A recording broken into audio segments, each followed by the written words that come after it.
Hello दोस्तों, welcome to my Story Voice, जहां मैं कहानियां सुनाती हूं। दोस्तों, आज की कहानी है चिरागी दुल्हन। इससे पहले अगर चैनल को सब्सक्राइब नहीं किया तो कर लीजिए। सुनसान सड़कें, बत्ती गुल और घने जंगल का रास्ता। मन में हनुमान चालीसा दोहराए अरविंद सरपट भागा जा रहा था। अपने कदमों की आहट खुद सुनाई दे रही थी उसको। सांसें तेज हो रही थी। उस सेठ के मन में भी घबराहट थी। काश जल्दी से घर पहुंच जाऊं। इस रास्ते पर चोर बहुत घूमते हैं। तभी पीछे से आवाज आई, जो कुछ भी तुम्हारे पास है दे दो, वरना खोपड़ी खोल दूंगा। आखिर जिसका डर था वही हुआ।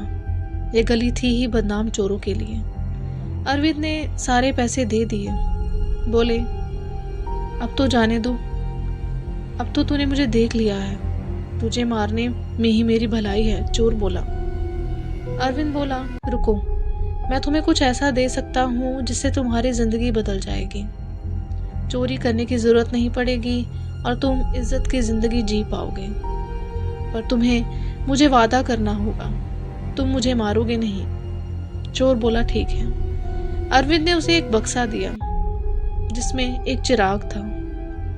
अरविंद बोला, इसको अकेले में खोलना और एक माचिस की तिल्ली जलाना और 3 बार बोलना, चिरागी दुल्हन, चिरागी दुल्हन, चिरागी दुल्हन। फिर तुम जो मांगोगे वो दे देगी। चोर बोला, क्या यह पैसा देगी? अरविंद बोला, हाँ, पर एक शर्त है। जब भी तुम यह बक्सा किसी और को देना, सारे नियम बता के देना। बिना किसी को बताए इसको कहीं रख आए तो यह फिर तुम्हारे पास ही आ जाएगा। और हाँ, इसको खत्म भी करने की कोशिश मत करना, वरना अंजाम बहुत बुरा होगा। चोर बोला, मैं इस अलादीन के चिराग को किसी और को क्यों दूं भला। चोर खुशी खुशी बक्से के साथ घर चला आया। अब वो चोर घर आकर उस बक्से को लेकर पहुंचा एक रूम में। वहां फटाफट बक्सा खोला, एक माचिस जलाई और 3 बार बोला, चिरागी दुल्हन, चिरागी दुल्हन, चिरागी दुल्हन। अचानक आईने में तेज रोशनी हुई। वो डर कर पीछे हट गया। उसकी तो सांसें ही रुक गई, मानो जैसे। सामने का नजारा तो इतना भयावह था कि देखे नहीं बन रहा था। सामने एक दुल्हन के सफेद ड्रेस में, जिस पर खून के धब्बे थे, सजी हुई एक लड़की थी। बाल बिखरे हुए, आंखों से खून टपक रहा था। चेहरा आधा जला था, उसमें से हड्डी दिखाई दे रही थी। रूह कपाने वाली आकृति थी उसकी। वो बोली, बोलो क्या चाहिए तुम्हें, पर एक शर्त है। जो तुम मांगोगे उसकी कीमत किसी और को चुकानी पड़ेगी। मंजूर है? चोर बोला, ले लेना, पर फिलहाल मुझे पैसे चाहिए। दुल्हन ने अट्टहास किया और बोली, लालची लालची, तूने वही मांगा जो सब मांगते हैं। अचानक पैसे की बारिश होने लगी। चोर यह सब देखकर पागल हो गया खुशी से।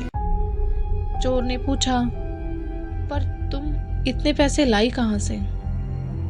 दुल्हन हंसी और बोली, तुम्हें इससे क्या, तुम मजे करो। यह भयानक चित्कार करके साथ वो गायब हो गई। अगले दिन सुबह वो पान के दुकान पर गया तो पता चला अरविंद, जिसके उसने पैसे लूटे थे, वो शहर के जाने माने पैसे वालों में से एक था। वो रहस्यमय तरीके से मरे पाए गए और उनके पैसे भी गायब थे। चोर को बड़ा अजीब लगा। 15 साल बीत गए अब इस बात को। अब वो चोर शहर का बड़ा रईस प्रवीण बन गया था। उसने उस बक्से को तहखाने में रख दिया, जहां उसके परिवार का कोई सदस्य नहीं जाता था। उसके ताले की चाबी सिर्फ उसी के पास थी। यहाँ तक कि उसने अपनी बीवी को और बच्चों को भी कुछ नहीं बताया था इस चिराग के बारे में। एक दिन हुए कि बेटी का एक्सीडेंट हो गया, जिसमें वो बुरी तरह जख्मी हो गई। यह सब देखकर वो बहुत दुखी था। उसको उस बक्से की याद आई। वो तहखाने में गया, बक्सा खोला, माचिस जलाई और 3 बार पुकारा, चिरागी दुल्हन, चिरागी दुल्हन, चिरागी दुल्हन। वो अट्टहास करती हुई आई, फिर से वही भयानक चित्कार वाली हंसी लिए। कहो बहुत दिनों बाद याद किया। प्रवीण बोला, मेरी बेटी को बचा लो चिरागी दुल्हन। वो बोली, पर शर्त याद है ना, किसी एक को अपनी जान देनी होगी। प्रवीण ममता में अंधा हो गया था। बोला, ठीक है, तुम मुझे मार दो पर मेरी बेटी को बचा दो। वो दुल्हन अपने काले दांत निरोपते हुए बोली, नहीं, जिसे मैं चाहूंगी वो मरेगा। फिर उसे आईने में दिखा सामने वाली पड़ोसी की बेटी जख्मी हो गई थी। प्रवीण को बहुत बुरा लगा, बचपन से उसे देखा था। वो बोला, अब मैं कभी तुम्हारे पास नहीं आऊंगा चिरागी दुल्हन। वो हंसते हुए बोली, इंसान लालची होता है, तुम फिर आओगे। सब ठीक चल रहा था। अचानक एक दिन प्रवीण की बीवी को दिल का दौरा पड़ा। डॉक्टर ने जवाब दे दिया कि यह नहीं बचेगी, इनका बचना मुश्किल है। यह सब देख प्रवीण परेशान हो गया। प्रवीण की बीवी रोने लगी कि वो अपने वारिस का मुंह ना देख पाई। प्रवीण ने फिर से उस आईने के पास जाने की सोचा और सोचा ये आखिरी बार है, इसके बाद वो कभी उस दुल्हन के पास नहीं जाएगा। उसने वही किया और उस दुल्हन को बुलाया। वो दुल्हन फिर से आई, अट्टहास करते हुए बोली, देखा, आ गया ना, बोल क्या चाहिए। मेरी बीवी को वारिस का मुंह दिखा दो।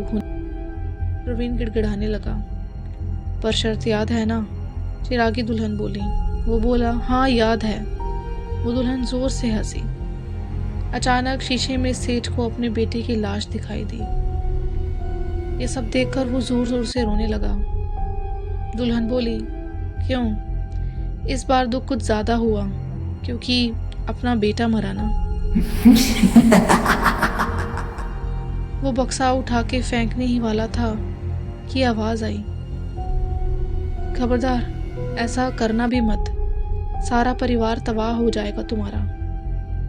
नीति को बदलोगे तो यही होगा। मैंने भी यही किया था।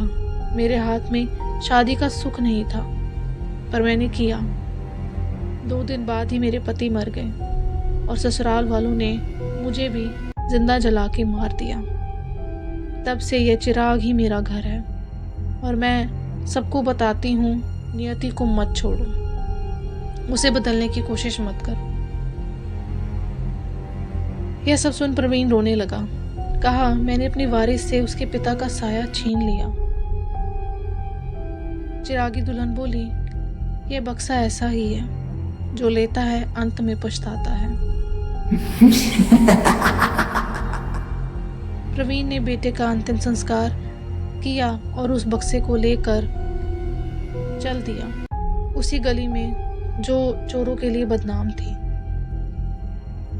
एक चोर को उसने बहुत से पैसे और वो बक्सा दिया, शर्तों के साथ सब बताया। बीवी से बोला, हम कल ही ये शहर छोड़ के चले जाएंगे, कपड़े बांध लो, और खुद रूम में जाकर पैसे बैग में भरने लगा। अचानक शीशे में वो चिरागी दुल्हन दिखी। तुम यहाँ अब क्या करने आई हो? मैंने तो तुम्हें उस चोर को दे दिया। दुल्हन बोली, वो बक्से वाले आदमी ने पैसे मांगे हैं, बोल के जोर से हंसने लगी। प्रवीण डर से थरथर कांपने लगा। अगले दिन प्रवीण के मौत के चर्चे सबके जुबान पर थे। सब सोच रहे थे कि किसी चोर ने घर में चोरी कर कोई उसको मार दिया और सारे पैसे ले लिए। तो ये थी कहानी चिरागी दुल्हन की। आई होप आपको ये कहानी अच्छी लगी हो। इस कहानी को ज़रूर लाइक करें, दूसरों के साथ ज़रूर शेयर करें। अगर मेरे चैनल को सब्सक्राइब नहीं किया तो कर लीजिए, जिसका नाम है माई स्टोरी वॉइस, जहाँ मैं कहानियाँ सुनाती हूँ। बेल आइकन को ज़रूर प्रेस करिएगा ताकि आने वाली कहानियों की नोटिफिकेशंस मिलती रहें। इस कहानी के बारे में आपके क्या विचार है, कमेंट में ज़रूर लिख के बताइएगा, जानकर अच्छा लगेगा। बाकी कहानियों का लिंक डिस्क्रिप्शन बॉक्स में, जिन्हें आप देख सकते हैं, सुन सकते हैं, शेयर कर सकते हैं। तो चलिए फिर मिलते हैं अगली बार नई कहानी के साथ, नए विचार के साथ ऑन माई स्टोरी वॉइस, जहाँ मैं कहानियाँ सुनाती हूँ। Thanks for watching and listening my story voice. Thank you so much.